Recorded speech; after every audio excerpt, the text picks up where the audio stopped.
Chlorpyrifos कीटनाशक। चूँकि वैश्विक प्रतिनिधि जिनेवा स्विट्जरलैंड में एक बड़े रासायनिक सुरक्षा शिखर सम्मेलन के लिए एकत्रित होने की तैयारी कर रहे हैं, भारतीय विशेषज्ञों ने क्लोरपाइरीफॉस पर तत्काल प्रतिबंध लगाने की मांग की है।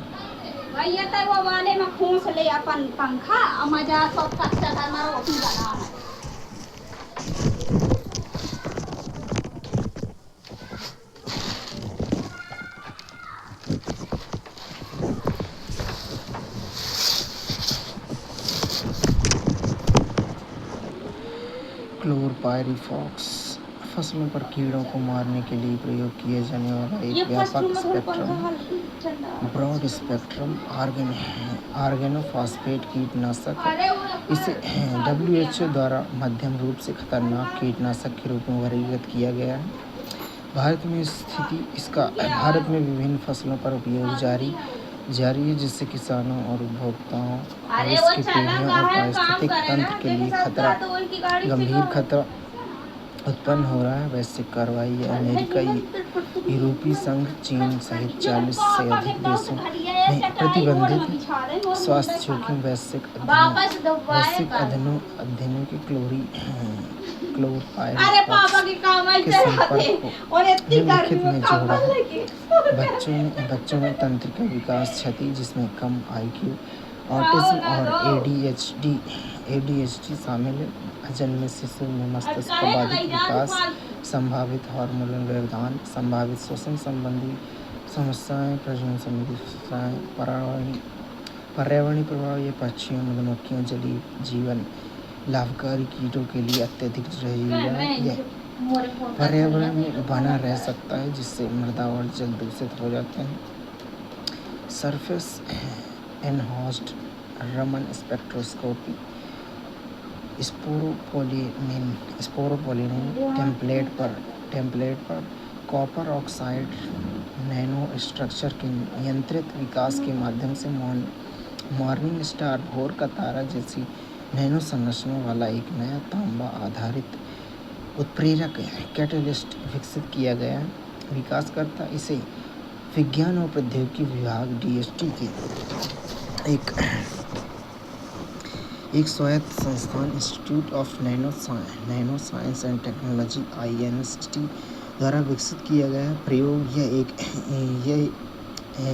एक नया उत्प्रेरक कार्बनिक प्रतिक्रियाओं में उपयोगी है तथा इसका उपयोग पर्यावरण सुधार और surface enhanced Raman spectroscopy SERS में किया जा सकता है।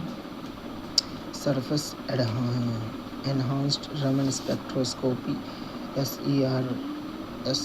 SERS एक अत्यधिक संवेदनशील तकनीक है जो कुछ नैनो संरचना सामग्रियों द्वारा समर्थित अणुओं के रमन स्कैटरिंग को बढ़ाती है। यह विद्युत क्षेत्रों में प्लाज्मोन मध्यस्थता प्रवर्धन या रासायनिक संवर्धन के माध्यम से कम सांद्रता वाले पदार्थों की संरचनात्मक फिंगरप्रिंटिंग की अनुमति देता है। प्रयुक्त सामग्री SERS अणुओं के रमन प्रकीर्णन को बढ़ाने के लिए नैनो संरचित सामग्रियों का उपयोग करता है, जिसमें आमतौर पर सोना या चांदी शामिल होते हैं। महत्व यह विश्लेषण किए गए अणुओं या पदार्थ की आणविक संरचना, बनावट और वातावरण के बारे में विस्तृत जानकारी प्रदान करता है। SERS बहुत कम सांद्रता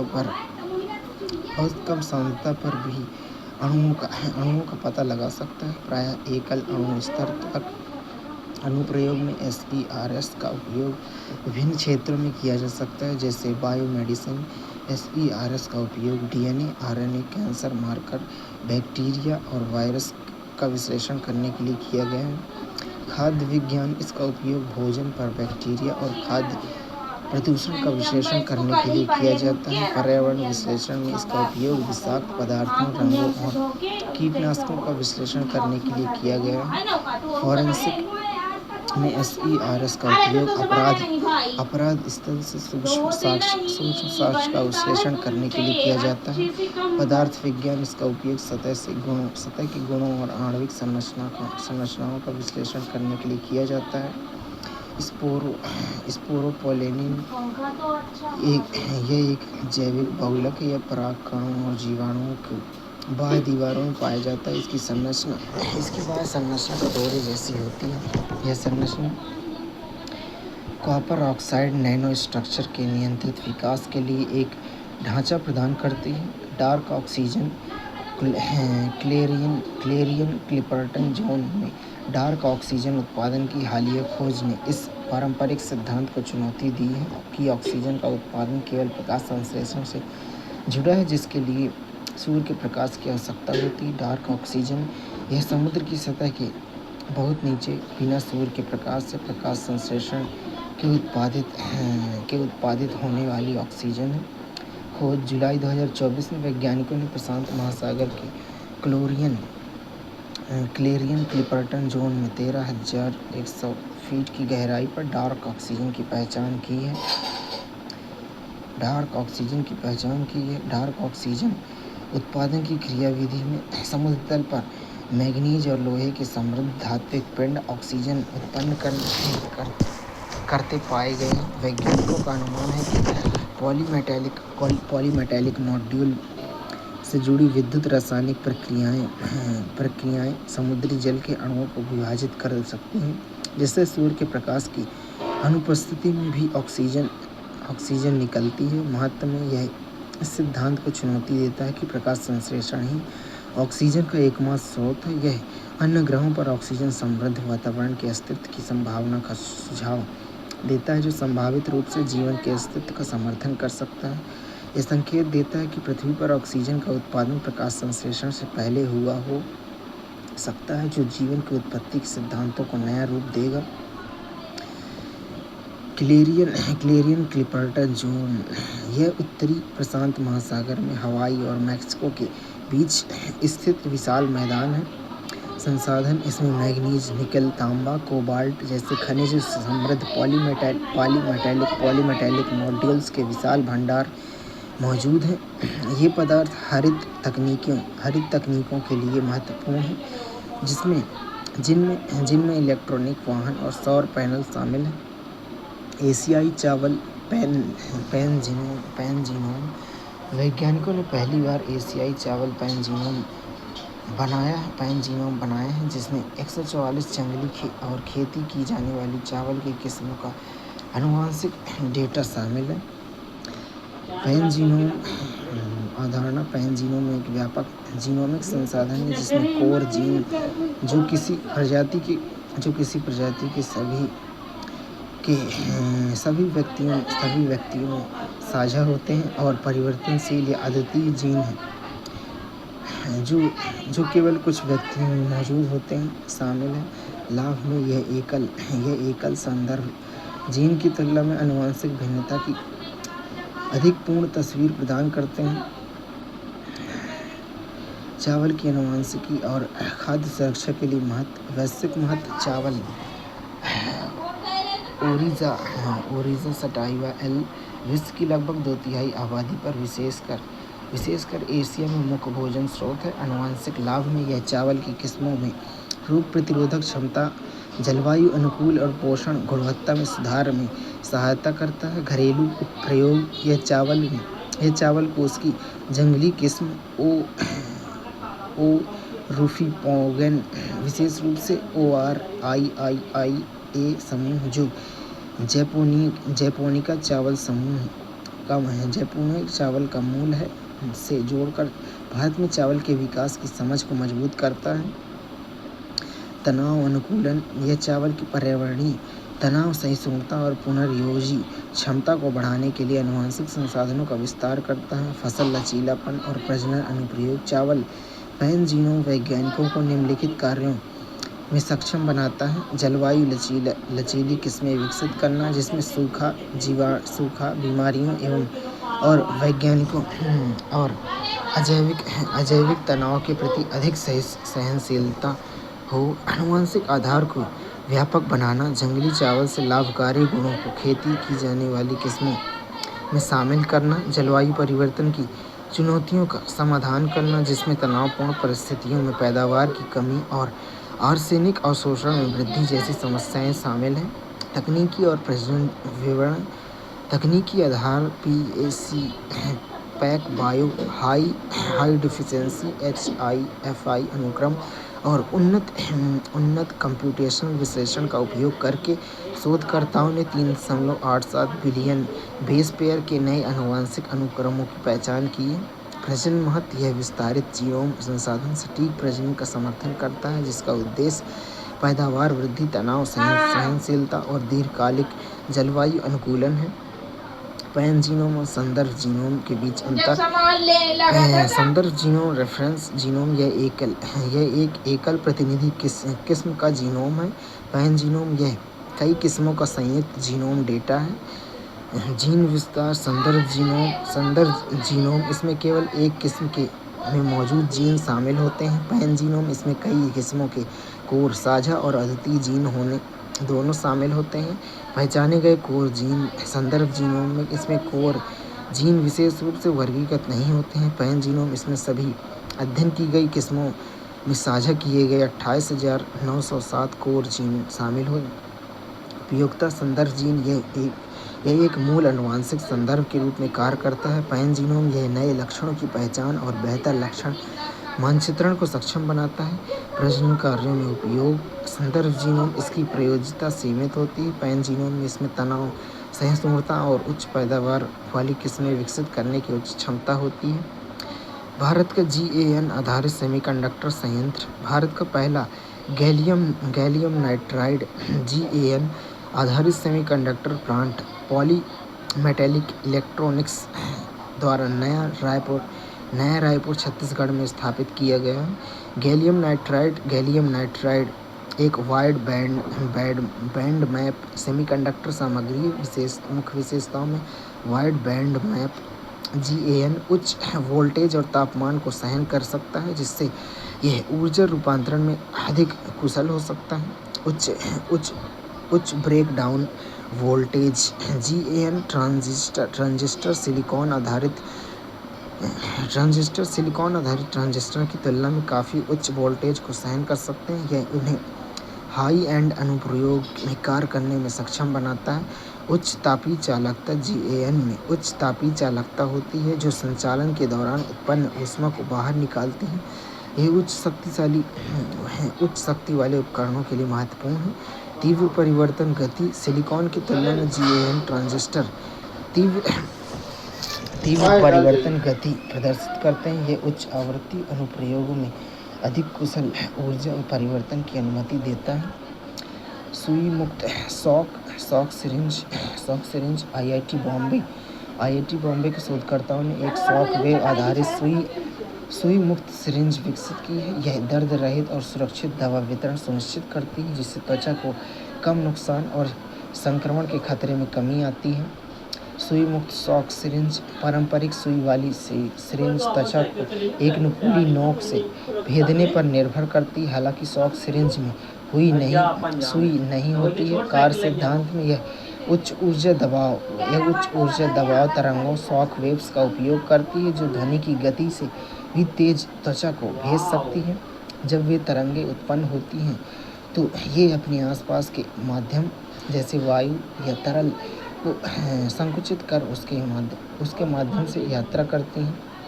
गूगल AI हब, हाल ही में गूगल ने आंध्र प्रदेश की विशाखापट्टनम में $15 बिलियन के AI हब स्थापित करने की घोषणा की है। गूगल भारत में AI नवाचार को बढ़ावा देने के लिए देश का पहला AI हब स्थापित करने की योजना बना रहा है।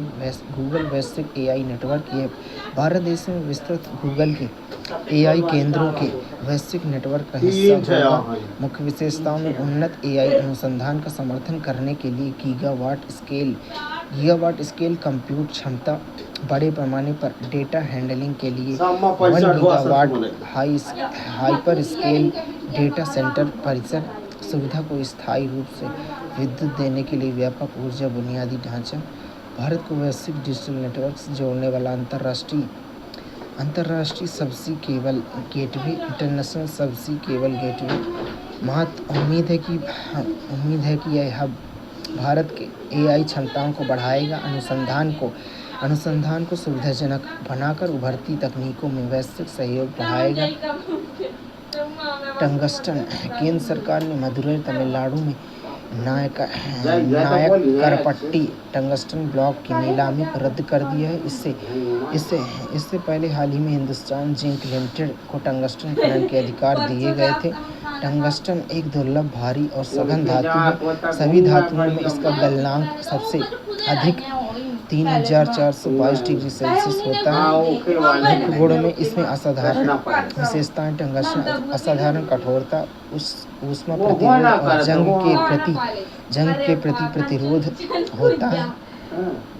रंग रूप अपने शुद्ध रूप में यह चमकदार और भूरा सफेद होता है। अयस्क स्रोत यह मुख्य रूप से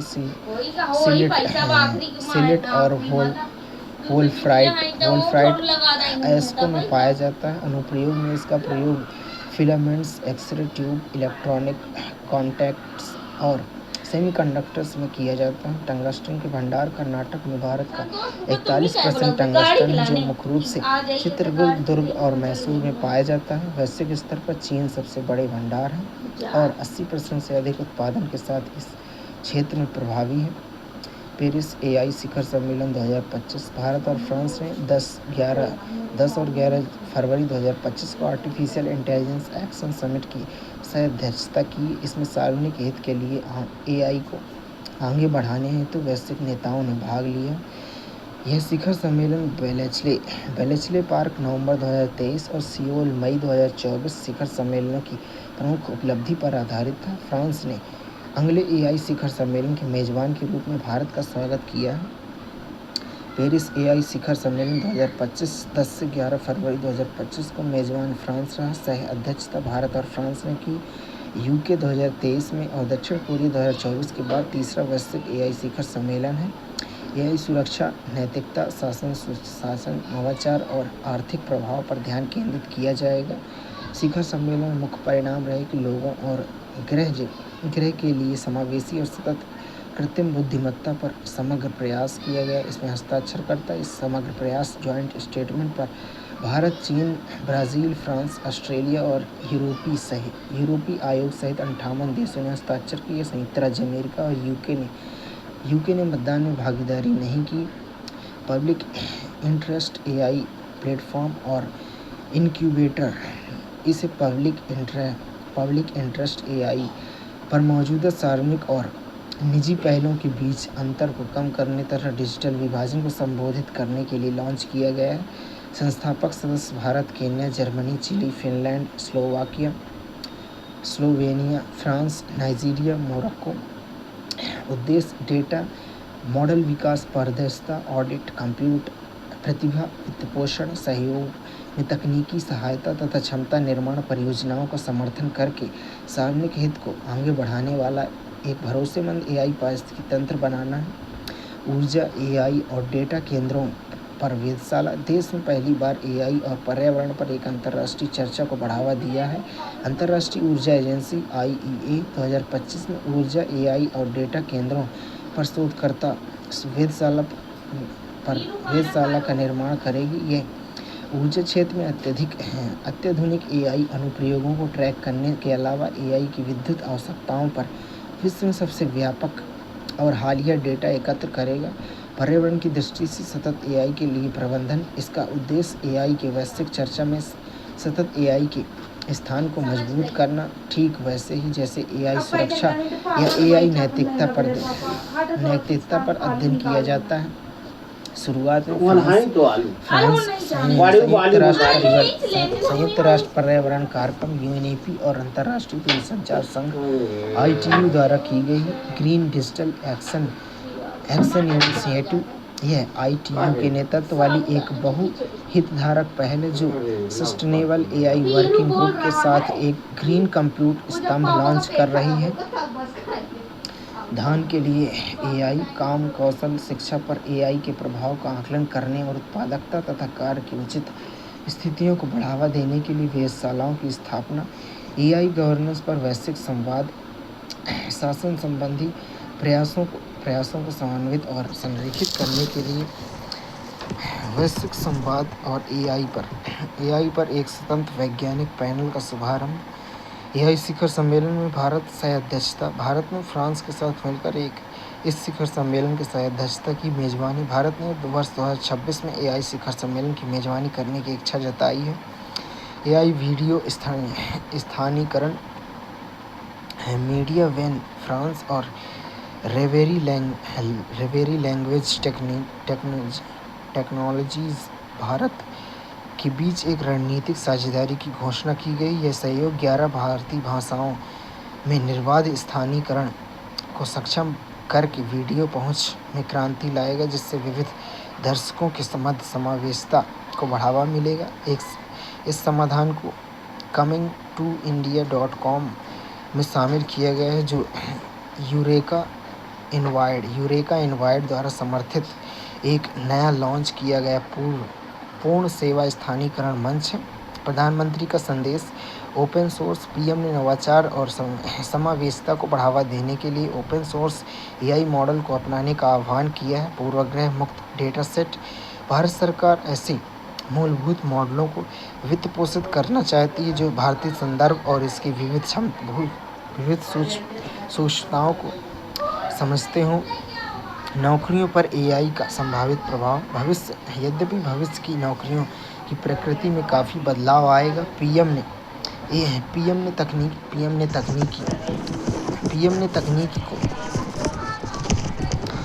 ने तकनीकी को अपनाते हुए लोगों के स्किलिंग और री-स्किलिंग, कौशल विकास और पुनः कौशल का आह्वान किया है। सतत एआई एक अत्यधिक ऊर्जा गहन क्षेत्र है। इसे अपने भविष्य को ईंधन देने के लिए परमाणु ऊर्जा सहित हरित शक्ति पर निर्भर रहना होगा। सतत एआई का यह भी अर्थ है कि एआई मॉडल आकार, डेटा आवश्यकताओं और संसाधनों की ज़रूरतों के मामले में कुशल और सतत होना चाहिए। पशुधन में एंटीबायोटिक का उपयोग। नेचर कम्युनिकेशंस में प्रकाशित एक नए FAO अध्ययन का अनुमान है कि बिजनेस एज यूजुअल परिदृश्य के तहत 2040 तक पशुधन में वैश्विक एंटीबायोटिक उपयोग में 30% की वृद्धि हो सकती है।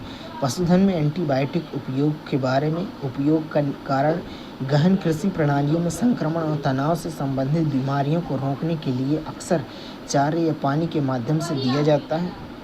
जानवरों में जीवाणु संक्रमण के उपचार के लिए उपयोग किया जाता है। ऐतिहासिक रूप से विकास को बढ़ावा देने और फीड क्षमता में सुधार के लिए इसका उपयोग किया जाता है। अत्यधिक एंटीबायोटिक उपयोग के निहितार्थ में रोगाणुरोधी प्रतिरोध AMR अत्यधिक उपयोग से प्रतिरोधी बैक्टीरिया पैदा होते हैं, जिसमें मानव और पशु स्वास्थ्य में एंटीबायोटिक दवाओं की प्रभावशीलता कम हो जाती है। उदाहरण के लिए पशुपालन और जलीय कृषि प्रणाली में कोलिस्टीन के अंधाधुंध उपयोग के परिणामस्वरूप कोलिस्टीन प्रतिरोधी बैक्टीरिया का मुख्य क्षेत्र बन गया है। पर्यावरणीय प्रभाव। एंटीबायोटिक अवशेष पानी और मिट्टी में प्रवेश करते हैं, जो पारिस्थितिकी तंत्र को प्रभावित करते हैं। खाद्य सुरक्षा जोखिम। दवा प्रतिरोधी बैक्टीरिया खाद्य श्रृंखला में प्रवेश कर सकते हैं, जिससे उपभोक्ताओं के लिए स्वास्थ्य जोखिम उत्पन्न हो सकता है। वैश्विक स्वास्थ्य खतरा AMR के कारण मनुष्यों में अत्यधिक गंभीर और गैर उपचार योग्य संक्रमण पैदा हो सकते हैं। पशुधन में एंटीबायोटिक निर्भरता कम करने के उपाय। बेहतर पशु स्वास्थ्य और प्रबंधन के माध्यम से पशुधन उत्पादकता बढ़ाना, खाद्य उत्पादन बनाए रखते हुए अनावश्यक एंटीबायोटिक उपयोग को कम करना है। रेनोफार्म और UNAMR घोषणा जैसी पहलों के माध्यम से वैश्विक सहयोग को प्रोत्साहित करना है। वैकल्पिक उपचारों, टीकों और सतत कृषि प्रथाओं पर शोध में निवेश करना है। रेनोफॉर्म पहल food and agriculture organization FAO द्वारा सतत कृषि खाद्य प्रणाली परिवर्तनों के लिए खेतों पर रोगाणुरोधी की आवश्यकता को कम करना। रेनोफॉर्म पहल की शुरुआत की गई है। उद्देश्य पशुधन में एंटीबायोटिक उपयोग को कम करने के लिए नीतिगत मार्गदर्शन प्रदान करना है। पशुधन प्रबंधन में सुधार के लिए तकनीकी सहायता प्रदान करना है। देशों को सतत कृषि खाद्य प्रणालियों की ओर बढ़ने में मदद करने के लिए क्षमता निर्माण का समर्थन करना। विकसित भारत के लिए परमाणु ऊर्जा मिशन। सरकार ने 2025-26 की बजट के भाषण में छोटे मॉड्यूलर रिएक्टर SMR के अनुसंधान और विकास के लिए विकसित भारत के लिए परमाणु ऊर्जा मिशन की स्थापना की घोषणा की है।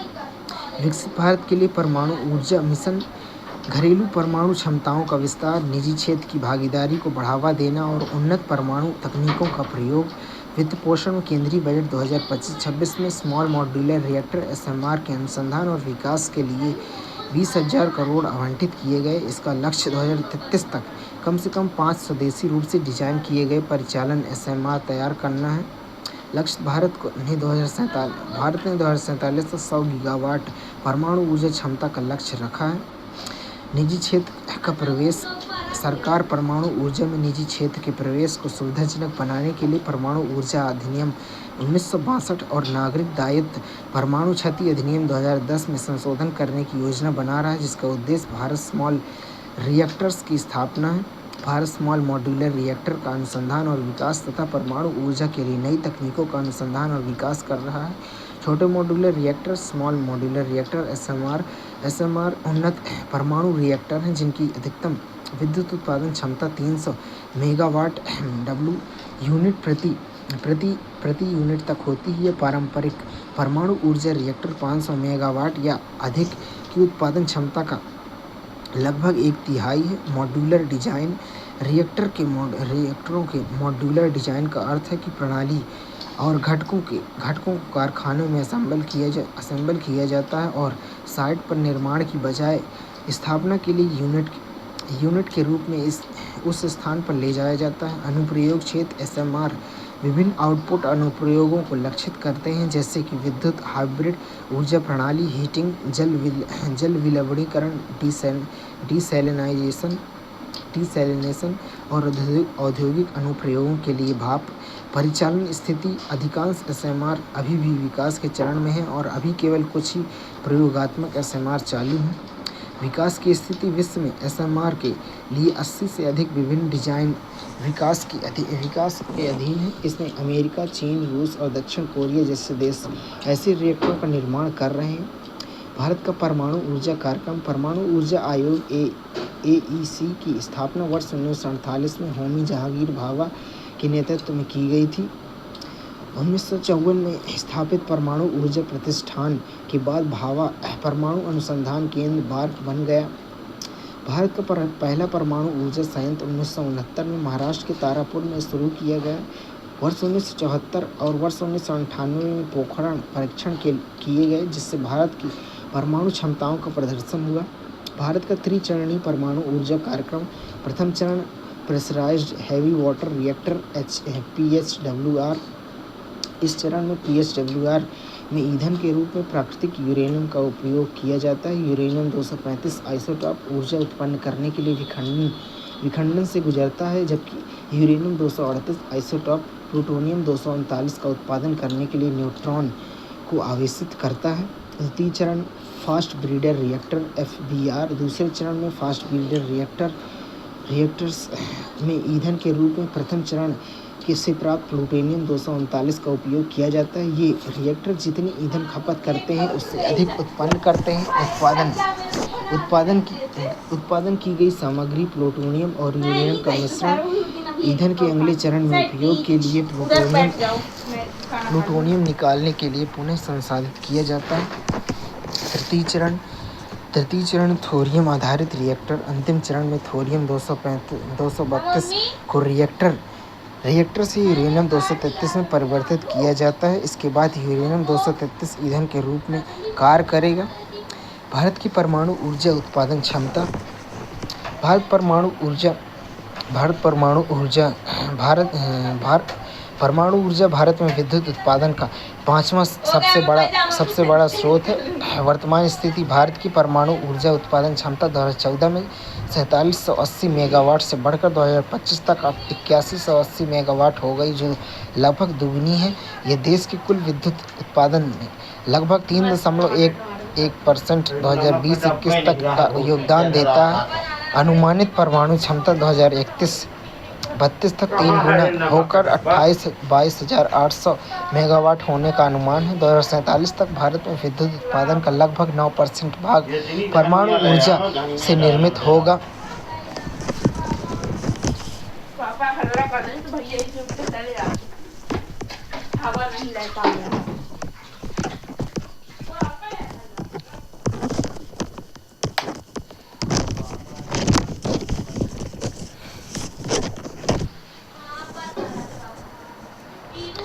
परिचालन रिएक्टर भारत में परमाणु ऊर्जा संयंत्रों में 23 परिचालन रिएक्टर हैं। इसमें मुख्य रूप से pressurised heavy water reactor (PHWR) शामिल है। साथ ही कुछ लाइट वाटर रिएक्टर (LWR) भी हैं। विकास में परमाणु ऊर्जा का उपयोग करके विद्युत उत्पादन अक्टूबर 1969 में तारापुर, महाराष्ट्र में 2 रिएक्टर की शुरुआत के साथ शुरू किया गया। स्वामित्व में भारत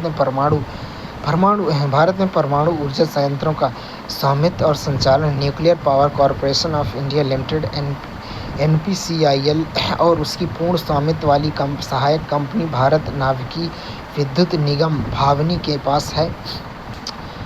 हाल ही में NTPC या NHPC जैसे सार्वजनिक क्षेत्र की इकाइयों को परमाणु संयंत्रों के स्वामित्व और संचालन के लिए NPCIL के साथ संयुक्त उद्यम करने की अनुमति दी गई है। Bharat small modular reactors Bharat SMR Bhabha परमाणु अनुसंधान केंद्र (BARC) SMR की विकसित कर रहा है। इसका उद्देश्य पुराने कोयला आधारित विद्युत संयंत्रों का पुनः उपयोग करना और दूर-दराज के स्थानों में विद्युत की ज़रूरतों को पूरा करना है। टाटा कंसल्टेंसी इंजीनियर्स परमाणु ऊर्जा विभाग के साथ मिलकर अगले 7-8 वर्षों में 40 से 50 BSMR बनाने पर काम कर रहा है। क्षमता SMR उन्नत परमाणु रिएक्टर हैं जिनकी विद्युत उत्पादन क्षमता 30 मेगावाट MWE से कम से लेकर 300 प्लस मेगावाट तक होती है। उद्देश्य में इसे भारत की परमाणु ऊर्जा संक्रमण रणनीति के एक महत्वपूर्ण हिस्से के रूप में विकसित किया जा रहा है। इसका लक्ष्य ऊर्जा सुरक्षा सुनिश्चित करते हुए नेट जीरो उत्सर्जन प्राप्त करना है। लक्ष्य यह इन रिएक्टरों को भूमि की आवश्यकता को कम करने के लिए अपग्रेड किया जा रहा है। यह उन्हें स्टील, एल्यूमीनियम और धातुओं जैसे उद्योगों के पास तैनात करने के लिए उपयुक्त बनाता है। वहाँ के डिकार्बनाइजेशन, कार्बन उत्सर्जन कम करने प्रयासों में मदद करने के लिए कैप्टिव पावर प्लांट के रूप में काम करेंगे।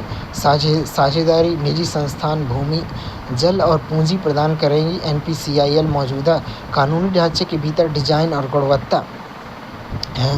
गुणवत्ता आश्वासन और संचालन एवं रखरखाव का काम संभालेंगे। परमाणु संलयन ऊर्जा चीन के experimental advance super conducting tokamak EAST reactor ने हाल ही में 1000 सेकेंड 17 मिनट से अधिक तक की अपनी परिचालन स्थिति बनाए रखकर एक नया रिकॉर्ड बना दिया। Experimental advance super conducting tokamak EAST चीन का ईस्ट, जिसे कृत्रिम सूर्य भी कहा जाता है, हेफेई में स्थित एक परमाणु संलयन अनुसंधान सुविधा है। इसका उद्देश्य स्वच्छ ऊर्जा के लिए सौर संलयन प्रतिक्रियाओं, सूर्य से होने वाली प्रक्रियाओं को दोहराना है। ईस्ट एक परमाणु संलयन अनुसंधान रिएक्टर है जो इस प्रकार का टोकामेक है। इसे नियंत्रित संलयन प्रक्रियाओं के लिए चुंबकीय प्रभाव, मैग्नेटिक कन्फाइनमेंट का अध्ययन और सुधार करने के लिए डिज़ाइन किया गया है। यह परमाणु संलयन के माध्यम से एक स्वच्छ, सतत, लगभग असीमित ऊर्जा स्रोत विकसित करने की दिशा में एक महत्वपूर्ण कदम है। ईस्ट ITER अंतर्राष्ट्रीय थर्मोन्यूक्लियर प्रायोगिक रिएक्टर परियोजना में उपयोग की जाने वाली तकनीकी के लिए एक परमाणु स्थल के रूप में कार्य करता है। ITER नियंत्रण संलयन प्राप्त करने का एक वैश्विक प्रयास है। टोकामेक ये एक प्रकार का परमाणु संलयन रिएक्टर डिजाइन है जो परमाणु संलयन पूर्ण करने के लिए प्लाज्मा को रोकने और गर्म करने हेतु शक्तिशाली चुंबकीय क्षेत्रों का उपयोग करता है। टोकामेक एक रूसी सीमित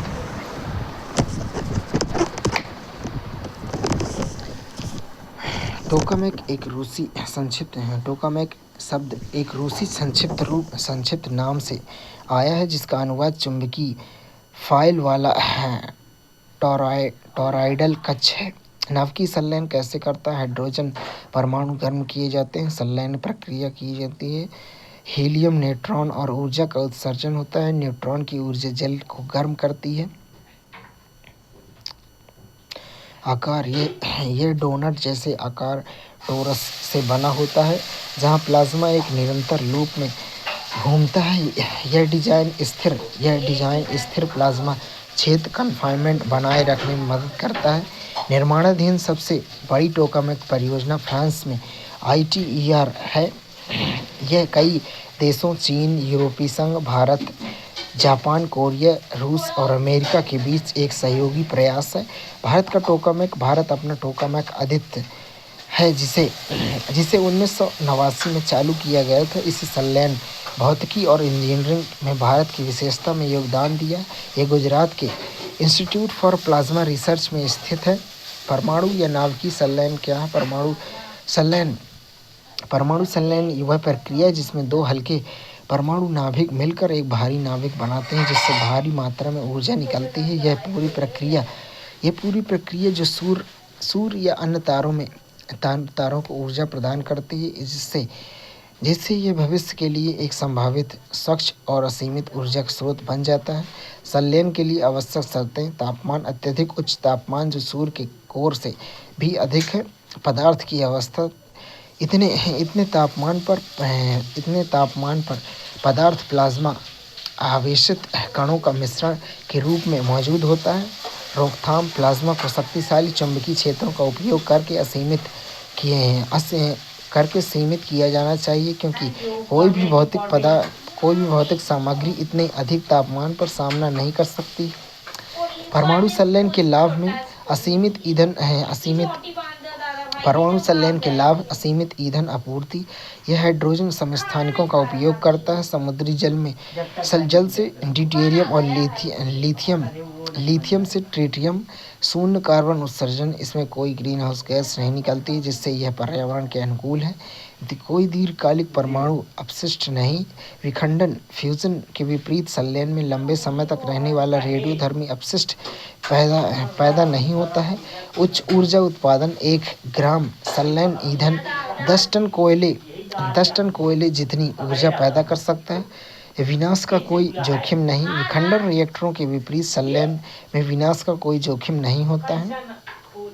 परमाणु संलयन बनाम परमाणु विखंडन। परमाणु संलयन दो हल्के परमाणु नाभिक मिलकर एक भारी नाभिक बनाते हैं और ऊर्जा उत्पन्न करते हैं। परमाणु विखंडन एक भारी परमाणु नाभिक दो या अधिक छोटे नाभिकों में टूटता है और ऊर्जा उत्सर्जित करता है। परमाणु संलयन की प्रक्रिया ये सूर्य जैसे तारों में प्राकृतिक रूप से होती है। परमाणु विखंडन उपयोग परमाणु ऊर्जा संयंत्रों और परमाणु बम के निर्माण में किया जाता है। ऊर्जा उत्पादन: परमाणु संलयन यह विखंडन की तुलना में काफ़ी अधिक ऊर्जा उत्पन्न करता है। परमाणु विखंडन संलयन की तुलना में कम ऊर्जा उत्पन्न करता है। प्रयुक्त ईंधन में परमाणु संलयन में हाइड्रोजन के समस्थानिक ड्यूटेरियम ट्रिटियम का उपयोग होता है। परमाणु विखंडन में इसमें यूरेनियम 235 और प्लूटोनियम 239 जैसे भारी तत्वों का उपयोग होता है। अपशिष्ट उत्पादन: संलयन में यह न्यूनतम रेडियोधर्मी अपशिष्ट उत्पन्न करता है जिससे यह स्वच्छ होता है और विखंडन में खतरनाक रेडियोधर्मी अपशिष्ट उत्पन्न करता है। प्रक्रिया की शर्तें: संलयन के लिए अत्यधिक उच्च तापमान लाखों डिग्री सेल्सियस की आवश्यकता होती है। विखंडन में यह कम तापमान नियंत्रित परिस्थितियों में हो सकता है। संलयन का पर्यावरणीय प्रभाव: कोई ग्रीनहाउस गैस उत्सर्जन नहीं। यह सुरक्षित और स्वच्छ है। विखंडन ये रेडियोधर्मी अपशिष्ट और पर्यावरणीय जोखिम उत्पन्न करता है।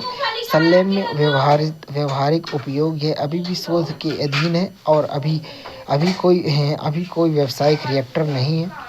विखंडन में इसका उपयोग विद्युत उत्पादन के लिए परमाणु ऊर्जा संयंत्रों में किया जा रहा है। संलयन का जोखिम कारक में श्रृंखला प्रतिक्रिया का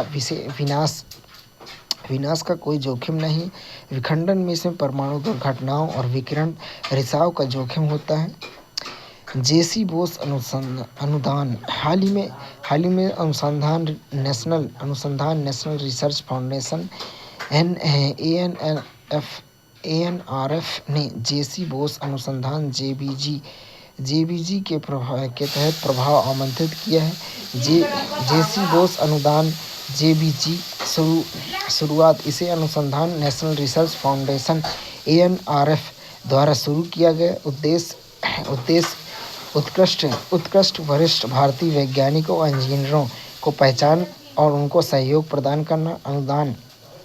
अनुदान वितरण में 5 वर्षों के लिए वार्षिक 25 लाख लक्षित क्षेत्र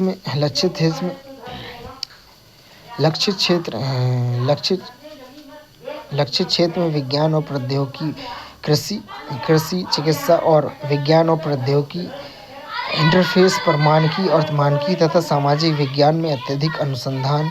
पात्रता मानदंड में अनुसंधान में उत्कृष्ट वरिष्ठ भारतीय वैज्ञानिकों या शोधकर्ताओं, उत्कृष्टता के प्रमाण में प्रकाशन, पेटेंट, प्रौद्योगिकी हस्तांतरण, पुरस्कार और अनुदान शामिल है। किसी भारतीय संस्थान में कम से कम प्रोफेसर स्तर पर या समकक्ष पद पर कार्यरत हों।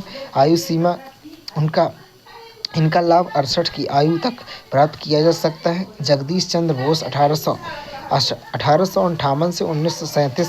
जेसी बोस ने 1904 में अमेरिकी पेटेंट प्राप्त करने वाले पहले एशियाई थे। उन्होंने रेडियो माइक्रोवेव ऑप्टिक्स के क्षेत्र में महत्वपूर्ण कार्य किया है, जिसमें उन्हें रेडियो और वायरलेस संचार का जनक माना जाता है। ANRF यह विज्ञान और प्रौद्योगिकी मंत्रालय के तहत ANRF अधिनियम 2023 के माध्यम से स्थापित एक वैधानिक निकाय है।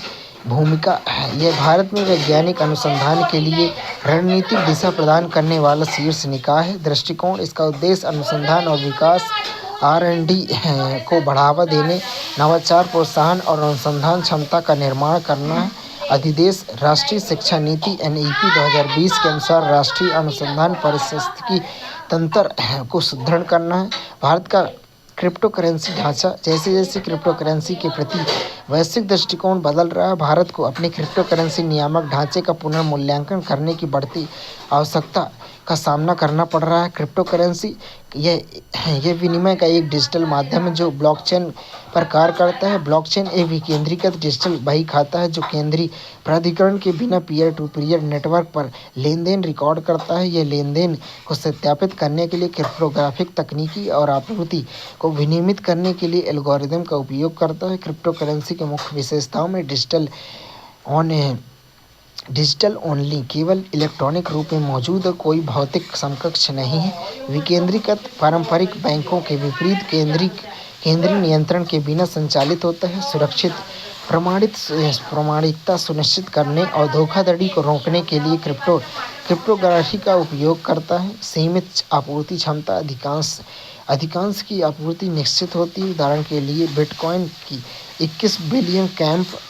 क्रिप्टो करेंसी के संभावित अनुप्रयोग में वित्तीय सेवाएं, ब्लॉकचेन निपटान, गति में सुधार, रियल टाइम लेनदेन और लागत में कमी आती है। हेल्थ केयर यह डेटा सुरक्षा, इलेक्ट्रॉनिक मेडिकल रिकॉर्ड और धोखाधड़ी के रोकथाम को बढ़ाता है। खुदरा विक्रेता ग्राहक सुझाव के लिए NFT का लाभ उठाते हैं। मार्केटिंग और विज्ञापन यह डेटा साझाकरण में पारदर्शिता बढ़ाता है और विज्ञापन धोखाधड़ी को रोकता है। ऋण यह बिचौलियों को हटाकर तीव्र और किफायती ऋण सक्षम बनाता है। जुआ और गेमिंग यह ऑनलाइन जुए में निष्पक्षता और गुमनामी को बढ़ाता है। क्रिप्टो करेंसी के वैश्विक विनियमन, अल सल्वाडोर वित्तीय समावेशन और कम प्रेषण लागत के लिए बिटकॉइन को कानूनी मुद्रा के रूप में अपनाने वाला पहला देश है। स्विट्जरलैंड क्रिप्टो वैली का घर जो निवेशकों की सुरक्षा को नवाचार के साथ संतुलित करता है। संयुक्त राज्य अमेरिका स्थिर और संस्थागत मुद्रा अपनाने पर संदेह से स्पष्ट विनियमन को की ओर बढ़ाना। यूरोपीय संघ क्रिप्टो एस्टेट्स से बाजार (MiCA) विनियमन सदस्य राज्यों में क्रिप्टो परिसंपत्तियों के लिए एक एकीकृत ढांचा प्रदान करता है जो स्थिरता और स्पष्टता सुनिश्चित करता है। सिंगापुर भुगतान सेवा विनियमन, अनुपालन और उपभोक्ता संरक्षण के लिए एक स्पष्ट लाइसेंसिंग ढांचा स्थापित करता है। क्रिप्टो करेंसी का विनियमन करने के लिए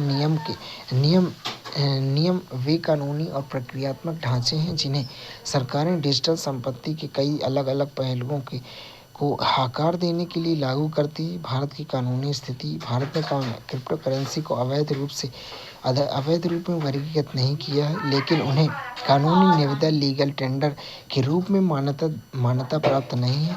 टेंडर और विनिवेश की अनुमति, लेकिन मुद्रा के रूप में उपयोग के लिए अधिकृत नहीं है। यह कानूनी अस्पष्टता निवेशकों और एजेंसियों के लिए चुनौतियां पैदा करती है। भारत में कराधान सरकार के ढांचे के मुनाफे पर 30% कर और क्रिप्टो करेंसी पर 1% TDS स्रोत पर कटौती शामिल है। भारत को उसकी क्रिप्टो नीति का पुनर्मूल्यांकन क्यों करना चाहिए? वैश्विक परिवर्तन। अमेरिका, ब्रिटेन, यूरोपीय संघ जैसे देश का प्रगतिशील नियम अपना रहे हैं। आर्थिक और तकनीकी लाभ। यह वित्तीय समावेशन को बढ़ावा दे सकता है, विशेष रूप से ग्रामीण क्षेत्रों में। जोखिम को संबोधित करना। सुदृढ़ KYC, AML और निवेशक सुरक्षा उपायों के माध्यम से जोखिम को कम किया जा सकता है। वैश्विक मानकों के साथ तालमेल। क्रिप्टो करेंसी सीमा रहित है और एक तरफा प्रतिबंध भारत के वैश्विक डिजिटल अर्थव्यवस्था में भागीदारी को बाधित करता है। संबंधित सीमाएं और चुनौतियों में उच्च अस्थिरता, केंद्रीय विनियमन निकाय की अनुपस्थिति इसे मूल्य में उतार चढ़ाव के प्रति अति संवेदनशील बनाती है। वित्तीय अस्थिरता। IMF ने अल साल्वाडोर, जिसने बिटकॉइन की लीगल टेंडर बनाए, को वित्तीय अस्थिरता के बारे में चेतावनी दी है। साइबर खतरे, प्लेटफॉर्म हैकिंग और धोखाधड़ी के प्रति संवेदनशील है। आपराधिक गतिविधियां, सेवा प्रदाता को लाइसेंस देने और मनी लॉन्ड्रिंग विरोधी AML तथा आतंकवादी वित्तपोषण का मुकाबला CFT मानकों को लागू करने की आवश्यकता है। ऊर्जा सुरक्षा। क्रिप्टो माइनिंग में भारी विद्युत की खपत होती है, जिससे ग्रीनहाउस गैस उत्सर्जन बढ़ता है।